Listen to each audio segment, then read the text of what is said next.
Hasta ahora, el NCTC ha identificado unas 18,000 personas entre conocidos y sospechosos que la administración Biden dejó entrar. En condiciones normales, nunca deberían haber ingresado por sus relaciones con grupos yihadistas como ISIS y Al-Qaeda.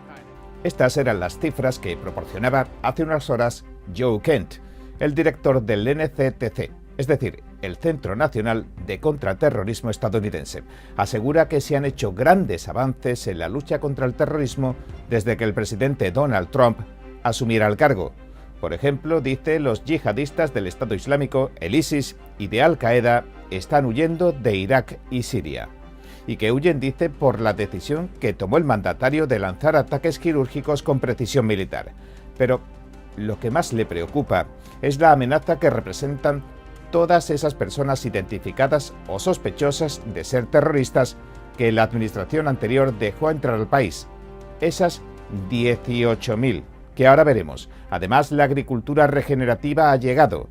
Con una inversión inicial de $700 millones, pretende cambiar la forma de producir los alimentos a lo largo y ancho de Estados Unidos. ¿En qué consiste y por qué algunas la consideran una revolución agrícola? Bien, entremos en materia. Para mí, la mayor amenaza ahora es que no sabemos quién entró a nuestro país durante los últimos 4 años, con las fronteras abiertas de Biden. Lo que ya descubrimos es alarmante, y quiero contárselo hoy. Hace poco, enviamos una advertencia sobre el riesgo creciente de atentados terroristas dentro del país. Pueden ser de terroristas de todo tipo, pero sobre todo de ISIS y Al-Qaeda. El jefe del contraterrorismo estadounidense insistió en que el gobierno anterior no se limitó a permitirles la entrada. En muchos casos, dice, les facilitó que llegaran. El llamado del jefe del contraterrorismo se produce poco después de que un afgano que trabajó para la CIA en aquel país perpetrara un atentado terrorista cerca de la Casa Blanca, matando a un soldado de la Guardia Nacional e hiriendo a otro de gravedad. Ese afgano formaba parte de un grupo de más de 100,000 afganos que trajeron durante la caótica retirada de Afganistán. A pesar de lo que se informó, esas personas no pasaron una revisión adecuada antes de venir a Estados Unidos. El terrorista del atentado en Washington, D.C. tenía una revisión previa, pero es solo una que le hicieron para servir como nuestro soldado en Afganistán. La administración Biden se excusó en la misma revisión básica para traerlo aquí y soltarlo en nuestras comunidades. Y ya vimos las consecuencias trágicas. Pero ese afgano, ese atacante, es solo uno de 88,000. Es decir, que era tan solo uno de aquellas decenas de miles de afganos que se amontonaban en los aviones estadounidenses para escapar de un país que se dejó en manos de los talibanes, los extremistas islámicos afganos. Dentro de ese grupo de 88,000, ya hemos encontrado que 2,000 mantienen vínculos con organizaciones terroristas. Ahora estamos trabajando junto con el DHS y el FBI para localizar a esos 2,000 afganos que llegaron bajo el programa Bienvenidos Aliados y que tienen lazos con grupos terroristas. Y además, a otras 16,000 personas con vínculos similares que Biden permitió que entraran. Esa es probablemente la mayor amenaza terrorista que enfrentamos ahora. Y eso ni siquiera incluye a la gente que entró ilegalmente por la frontera abierta. Esa cifra, lamentablemente, todavía no la conocemos. Todavía estamos tratando de averiguar quiénes son esas personas. Pero una frontera débil, según sugiere el estratega estadounidense, ha acarreado otra grave consecuencia que ya están atajando bajo la atenta mirada del presidente Trump. Es la violencia de las pandillas y los cárteles que trafican fentanilo. Bajo el mando del presidente Trump, designamos a estos cárteles y pandillas como organizaciones terroristas. Y lo hicimos con toda razón. Estas personas, estos terroristas, han matado a cientos de miles de estadounidenses. Estas familias Ángel pueden atestiguarlo en persona. Cuando el gobierno de Estados Unidos declara oficialmente a cualquier organización como terrorista, se pueden emplear ya todas las herramientas de la comunidad de inteligencia en su contra. Y una de ellas, esencial en este aspecto que tocamos hoy, sería la creación de las listas de vigilancia terrorista. En estas bases de datos se reúnen tanto información de las organizaciones como los nombres de algunos de sus cabecillas e integrantes. Si están en esta lista, automáticamente se les puede denegar la entrada a Estados Unidos. Y ya lo han hecho, dice, con miles. Escuchen. Hasta ahora, hemos incorporado a unas 35,000 personas de estos grupos narcoterroristas a la lista de vigilancia y hemos evitado que cerca de 6,000 entren a nuestro país y sigan matando a los estadounidenses como si nada. La agricultura regenerativa significa sencillamente trabajar la tierra en armonía con la naturaleza, como Dios o nuestro Creador quiso.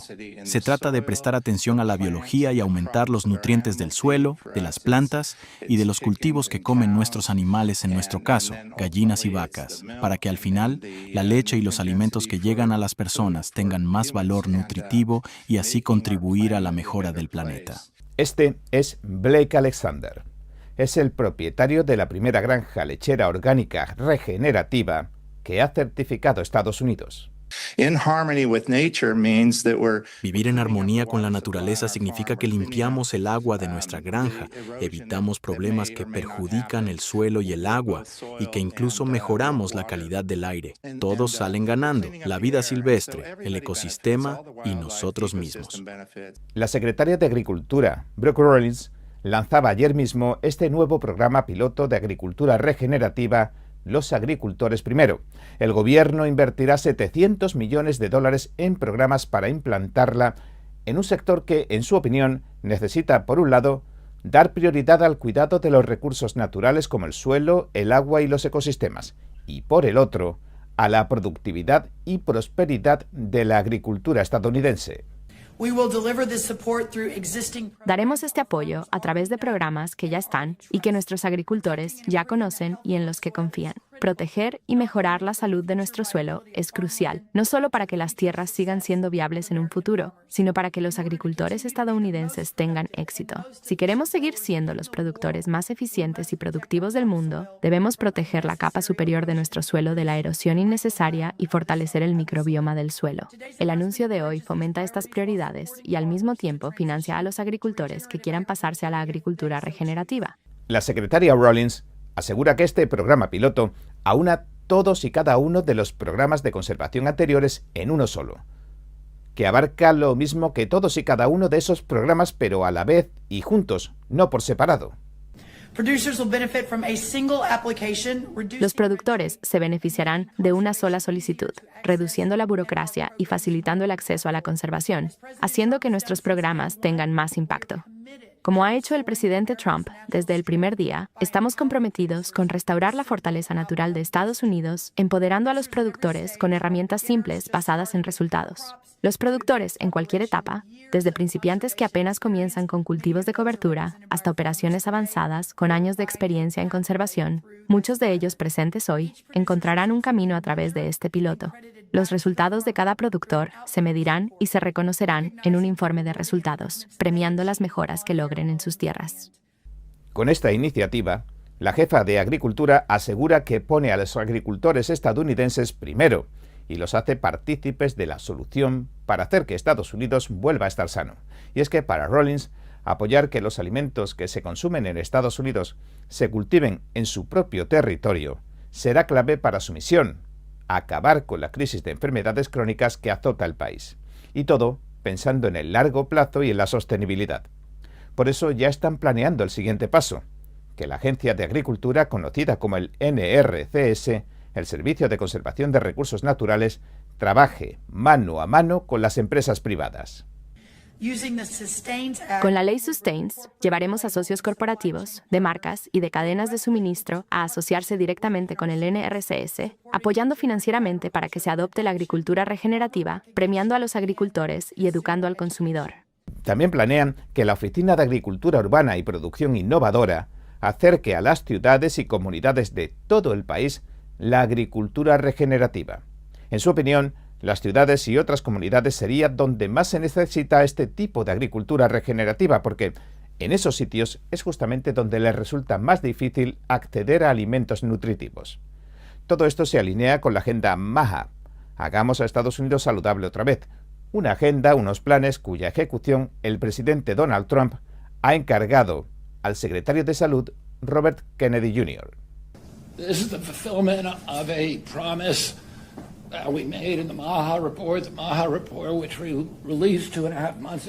Esto cumple una promesa que hicimos en el informe MAHA.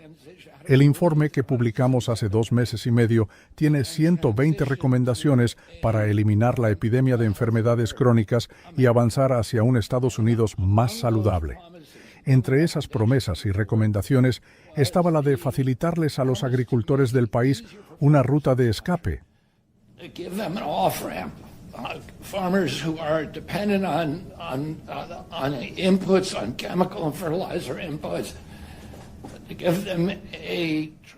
Especialmente a los que dependen de productos químicos y fertilizantes, para que puedan pasar a un modelo que priorice la salud del suelo, y con la salud del suelo viene la mayor densidad de nutrientes. Y todo esto sin coerción, mediante acción voluntaria, ofreciendo buenos incentivos para que hagan el bien, por ellos mismos, por nuestros hijos y por el país. Me alegra muchísimo contar como socia en este esfuerzo a Brooke Rollins. Brooke Rollins, I've been working on farm issues for 30 years, and this is the first USDA secretary who I believe is really committed. He trabajado en temas agrícolas durante 30 años, pero es la primera secretaria del USDA que creo está realmente comprometida en ayudarnos a mejorar nuestra ya muy saludable oferta de alimentos para que sea aún más sana y pueda sostener la transición hacia un Estados Unidos más saludable para nuestros hijos. También quiero agradecerle a estos agricultores que son inspiradores y lo son para toda la comunidad agrícola y para todos los que nos preocupamos por la buena salud, la sostenibilidad de las granjas, la retención de agua, la conservación del suelo y la salud de los propios agricultores, preocupados por la salud de sus hijos frente al exceso de productos químicos en las tierras. Nos han dado ejemplos a seguir. Algunos son agricultores de 5ª, 6ª o 7ª generación, y nos han mostrado cómo hacerlo de manera que se integre todo el proceso, se mantengan los márgenes de ganancia y se reduzcan drásticamente los productos que se usan. Hoy quiero comentarles algo que se ha convertido en uno de los peores asuntos de este 2025. Ahora que estamos en un clima político tenso y en un país atento a cada movimiento de los operativos migratorios, el zar fronterizo de la Casa Blanca, Tom Homan, ofreció datos que traen tanta tranquilidad como desasosiego. Me explico. En una entrevista televisada este fin de semana, describió una realidad cruda, fría y profundamente inquietante. Entre equipos de cámara, luces blancas y el murmullo de los productores ajustando micrófonos, Homan dijo que la administración del presidente Donald Trump ha localizado a más de 62.000 niños que habían introducido ilegalmente en Estados Unidos. Y nadie duda de que sea una buena noticia, pero su declaración abrió una mañana de domingo en la que no se esperaban cifras de ese calibre, y vendrían más. Durante la entrevista en la Fox, los monitores del estudio proyectaban imágenes de archivo de la gente entrando por la frontera en mitad de desiertos polvorientos, de patrullas y de agentes registrando vehículos bajo el sol abrasador. Y mientras esas imágenes rodaban, Homan explicó que la administración anterior había perdido de vista una cifra aún mayor de niños, 300.000, que los dejaron en manos de patrocinadores a los que ni siquiera verificaron. También mencionó que una porción desconocida, pero no menor hasta ahora, de esos niños ha terminado en situaciones desagradables. Dijo que muchos se han visto inmersos en redes de tráfico sexual, otros en trabajos forzados y otros se han visto sometidos a toda clase de abusos físicos o psicológicos. Incluso se produjo un breve silencio en el estudio cuando añadió, abro cita, no puedo discutir, no puedo hablar parte del maltrato que descubrimos. Cierro cita.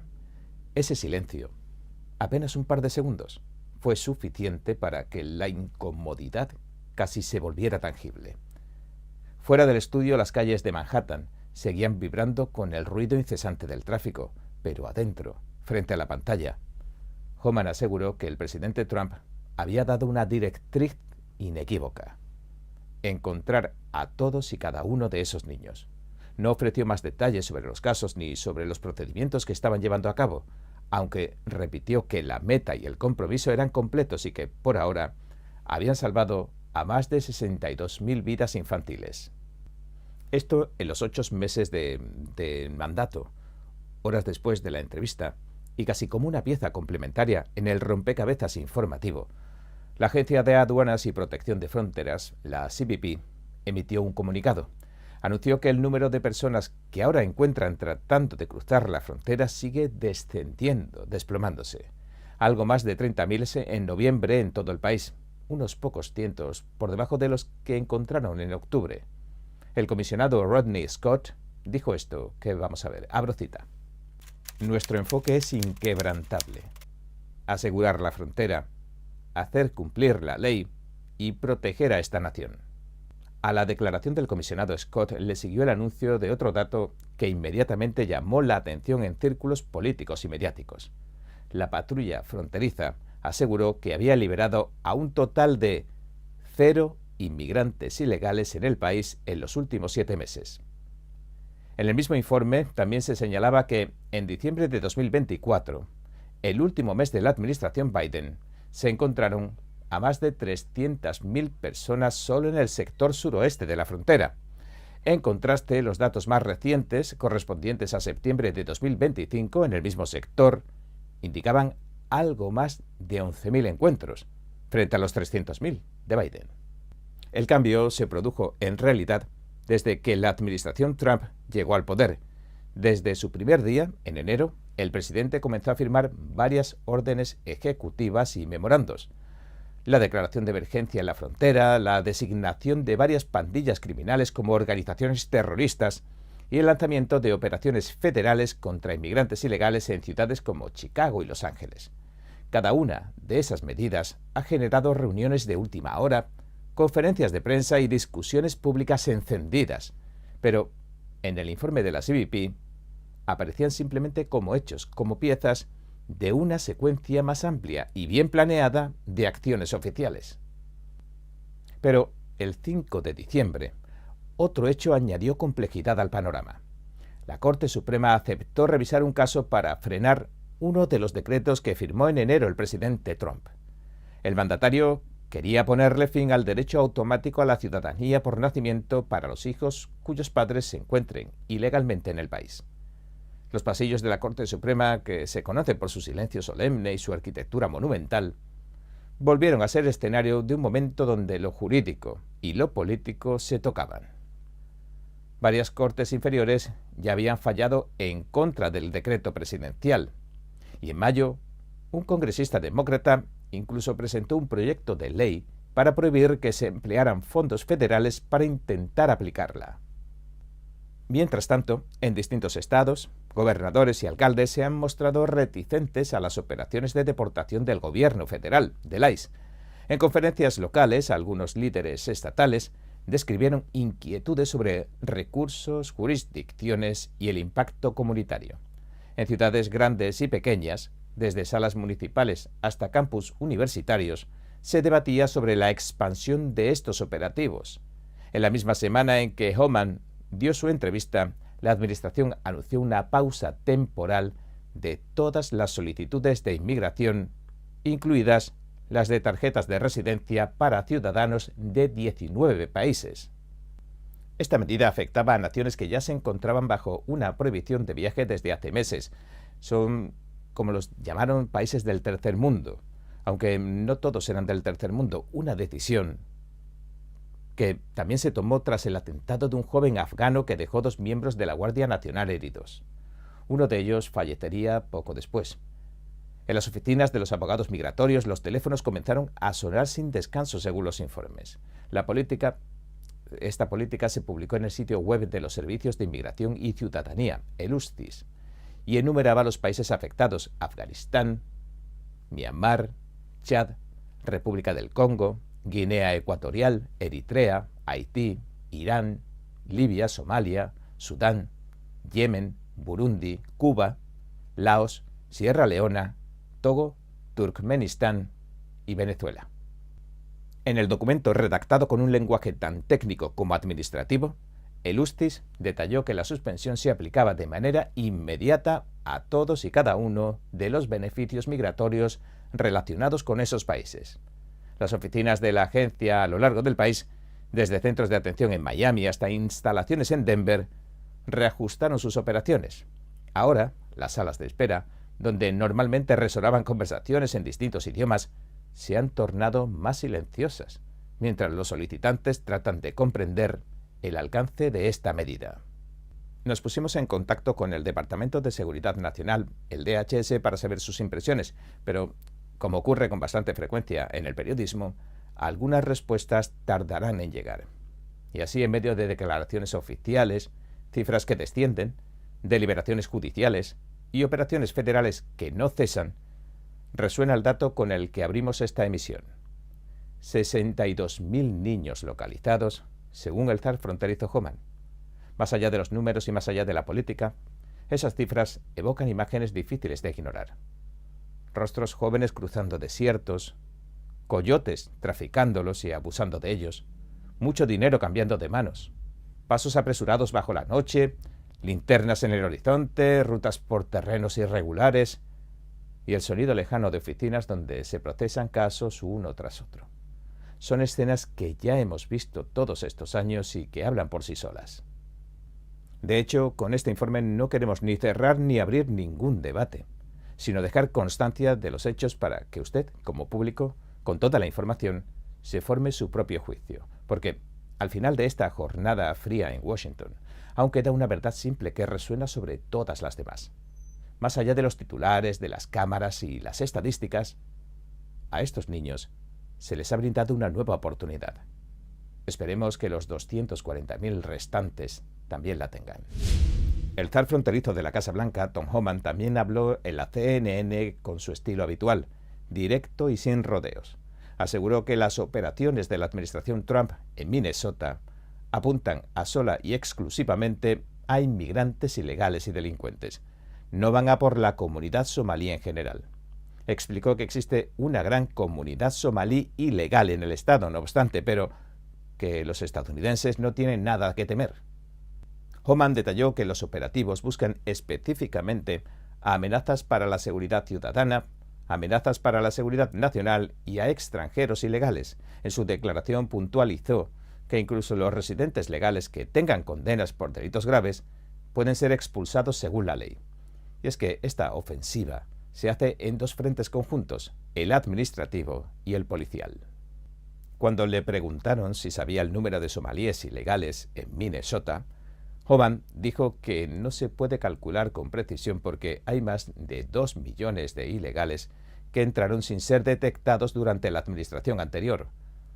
Como evitaron a la patrulla fronteriza, nunca se los pudo identificar. Luego añadió que el presidente Trump está reparando 4 años, dijo, de políticas de frontera abierta, y que Minneapolis, St. Paul, las ciudades gemelas, las Twin Cities, se han convertido en una zona prioritaria por la presencia de amenazas a la seguridad pública.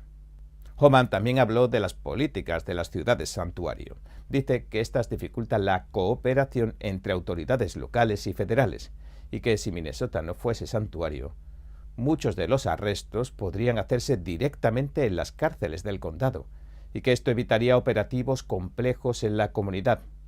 Por esta razón, según dijo, se han tenido que desplegar más agentes hasta inundar la zona. Así lo dijo. Aseguró que encontrar a un individuo en las calles requiere de varios agentes, mientras que en una cárcel bastaría con uno solo. A las críticas de por qué estaban persiguiendo a personas basándose en su apariencia, Homan respondió que los agentes del ICE reciben entrenamiento de la Cuarta Enmienda cada 6 meses y que la apariencia no puede generar sospecha razonable. Recalcó que tanto el ICE como la patrulla fronteriza operan bajo protocolos claros para evitar detenciones sin fundamento legal.